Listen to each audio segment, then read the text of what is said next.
At the conclusion of the Cell game, Vegeta made a statement that he would never fight again. This statement was of course retracted later on as Vegeta continued to train over the next 7 years and eventually fights numerous battles in the Buu saga and beyond. But what if Vegeta was true to that statement? Well, for starters, this would actually be a great thing for the Buu saga.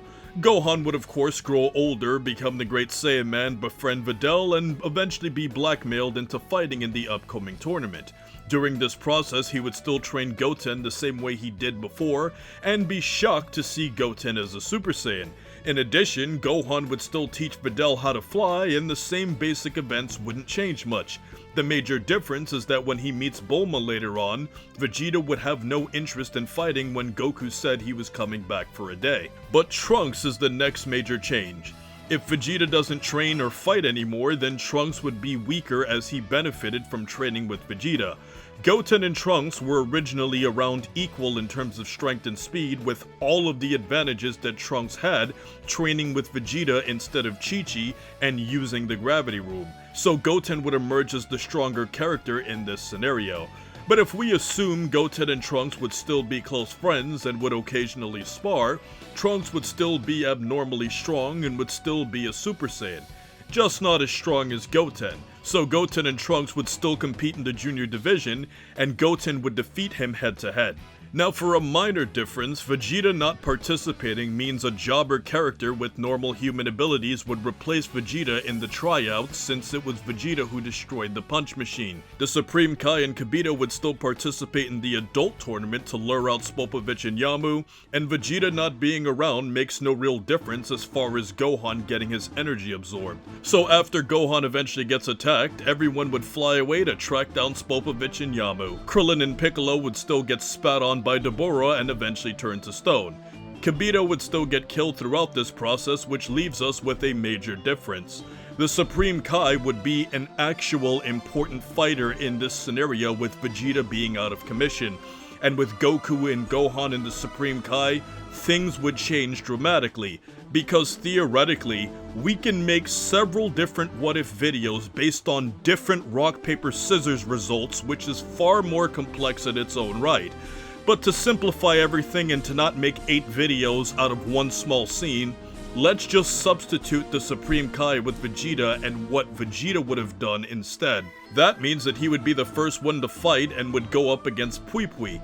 And when you consider how easily base Vegeta wiped him out, and that the Supreme Kai was able to restrict the Super Saiyan 2 Gohan against Spopovich and Yamu, there is no doubt that he can take Pui Pui down at the very least. This leaves Goku to fight against Yakan once again, which wouldn't be very difficult. And this leaves us with Gohan having to fight Deborah once again. But how would things play out with no Vegeta to become Majin Vegeta later on? Well, based on Gohan's very slow progress in his fight against Deborah, Goku would at some point intervene and fight Deborah directly. This would take place in either Super Saiyan 2 or Super Saiyan 3 if Goku decided to fully push himself. And when you combine the fact that Goku would be fighting alongside Gohan, Deborah stands no chance and would eventually be killed, especially since Goku could defeat Deborah just by himself. Now many of you are probably wondering if Goku fighting Deborah would raise energy for Buu. But remember, it took 2 fully powered Super Saiyan 2s fighting a long drawn-out battle for that to occur. If Goku is directly killing Deborah and has Gohan's help, the fight wouldn't last long enough for Majin Buu to be hatched. This ultimately means that the Supreme Kai would kill Babidi and Buu wouldn't hatch. So as you can see, this ends in a positive outcome for the Buu arc for 2 major reasons. If Vegeta were to stop fighting, that means if he somehow decided to change his mind and wanted to fight Goku again for whatever reason, he wouldn't be strong enough to raise enough energy for Babidi. Second, and most importantly, he wouldn't become Majin Vegeta if he's not around, which caused various problems throughout the arc and led to himself being killed. However, this does mean that Goku would eventually go back to the afterlife. As for Gohan, he would have never have had his potential unlocked by the Elder Kai, because in this scenario, the Supreme Kai would have never have had a reason to train him with the Z-Sword. But before we even get to that, just remember that Kibito would have still been killed, and would have needed to have been revived to teleport them to the planet of the Kais in the first place. And with Deborah being dead, this means that Krillin and Piccolo would return back to normal from stone. Now, as far as Goten and Trunks are concerned, with Goku going back to the afterlife, neither of them would have ever learned fusion. But considering the fact that Gotenks is a child who misused his abilities anyways, it doesn't really make a difference to the plot even if they did learn it. And this also means theoretically that Goku would have never fused with Vegeta, because if Vegeta decides to never fight, and Goku never gets his hands on Potara earrings or never teaches Vegeta the fusion dance, then Vegeta or Gogeta would never exist in this timeline. Now, as far as Vegeta's concerned, it's very odd that he would be on the Earth this whole time doing nothing. But if he really didn't care anymore and stopped fighting, this is how things would look for Dragon Ball Z. If Goku is dead, then Beerus would have less interest in finding a Super Saiyan God. It's very possible that Beerus may look for Goku in the afterlife on King Kai's planet or training with other dead guys, but due to the fact that Goku still needs the Super Saiyan God ritual, he wouldn't impress Beerus with fighting him as a Super Saiyan 3. Keep in mind that Beerus wasn't very interested in Goku to begin with, so for those of you who say, well, maybe they will use the Dragon Balls and make a one-day pass or wish for Goku to return, is just truly reaching out the plot. Let's also remember that we also have a Vegeta on Earth who stopped fighting, so it's very possible that if Vegeta was still living on Earth, that he wouldn't care to participate in the ritual just by choice. And if there's one Saiyan that decides to not do the Super Saiyan God ritual, it's basically impossible to happen, because remember, Pan being a part of Videl was a surprise to everybody and no one expected that, so without any other active participants, the Super Saiyan God ritual simply can't happen. On a side note, it's possible that Goku could actually be stronger than what he was at the beginning of Dragon Ball Super, since he would be able to push his body a lot more and train in the afterlife with no restrictions. The only way for him to have grown exponentially while alive was to train with Beerus and Whis, and with Beerus and Whis having no interest, this wouldn't happen. So this leaves us with a Goku who is stronger in the afterlife than he would have been alive, but also weaker than what he could have been if he was alive training with Beerus and Whis.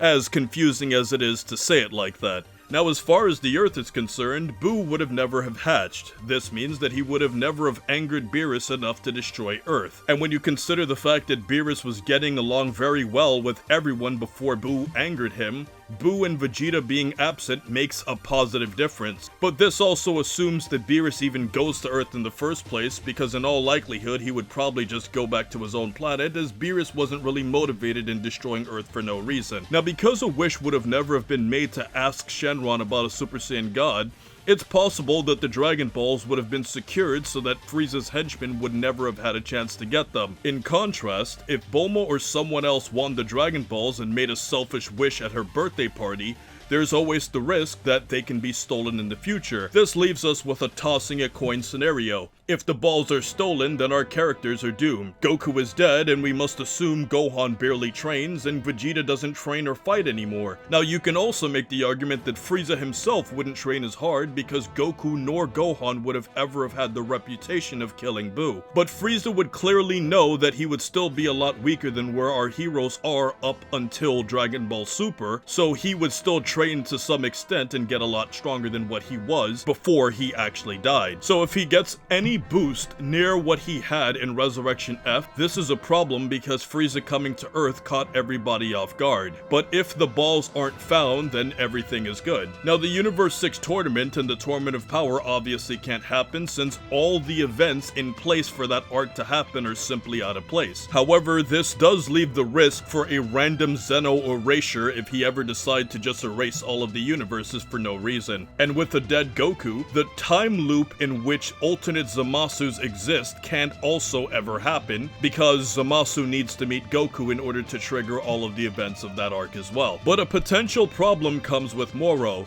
With Buu being sealed and never hatched, if the seal that put Moro away would eventually weaken and he can somehow break loose, then this can create a problem. When you consider the extreme training that Goku and Vegeta went through and the fact that they were still outclassed by Moro even after that, this would be a situation where you would have a Vegeta that never fights, a Gohan that lives a normal life, and a Goku who is dead who can't do a thing to stop him. The only things that could stop Moro is that Beerus somehow decides to eliminate him just out of annoyance, Master Roshi can somehow miraculously get in position and somehow seal him away with a super powerful kill Mafuba, or if an angel in training like Miris were to somehow defeat him before being erased, or if this angel-like character trained Gohan or any other powerful mortal to take Moro down. And out of these three unlikely scenarios, Miris training a super strong mortal is the best chance for anyone to survive. But if Moro never gets released, what happens to the Heater gang? For starters, if we get this far, this assumes Frieza doesn't exist anymore and stays dead, which means Granolah's quest to kill Frieza is out of the question. And it's also impossible for the Heeters to ever get in communication with Frieza ever again. The trigger for the Granolah arc also doesn't happen as well, since 7-3 wouldn't have had a leftover body on planet Earth. So both Granolah and the Heeters would most likely remain as space bandits in all likelihood, but wouldn't be a direct threat to planet Earth. Now there are those of you who are going to be curious about Dragon Ball Super Super Hero and Dragon Ball Super Broly. Starting off with Dragon Ball Super Broly first, this is all determinant on whether or not Frieza is resurrected. If Frieza is resurrected, then our characters would already have been killed anyway, so it doesn't even feel relevant to even answer that question. But if Frieza was never resurrected, then Broly would just stay on his planet and never cause any problems. Now for Dragon Ball Super Super Hero, because the events that happened in Dragon Ball Super Super Hero are organic to planet Earth, if Gohan and Piccolo are a lot weaker and Vegeta is inactive, then that would be very problematic for our heroes on planet Earth, especially if Goku's dead and can never somehow come back to stop the recreated threat. This is a positive what-if scenario if we exclude ultimatum circumstances. It's indeterminate if Frieza would ever be resurrected, Zeno would randomly erase everyone, Moro could be released, and what the Heeters would do with all of those events leading up to the Heeters being present never occurred. But all of our determinate circumstances end 100% positively. If you enjoyed this topic about Vegeta, definitely check out why Future Trunks needs his own Dragon Ball Super movie. In addition, you'd also like Gas equals Kid Buu, and last but not least, check out Poor Vegeta, which goes into how horribly Vegeta was treated in the Granolah arc. And until next time, stay cool and stay safe, my friends.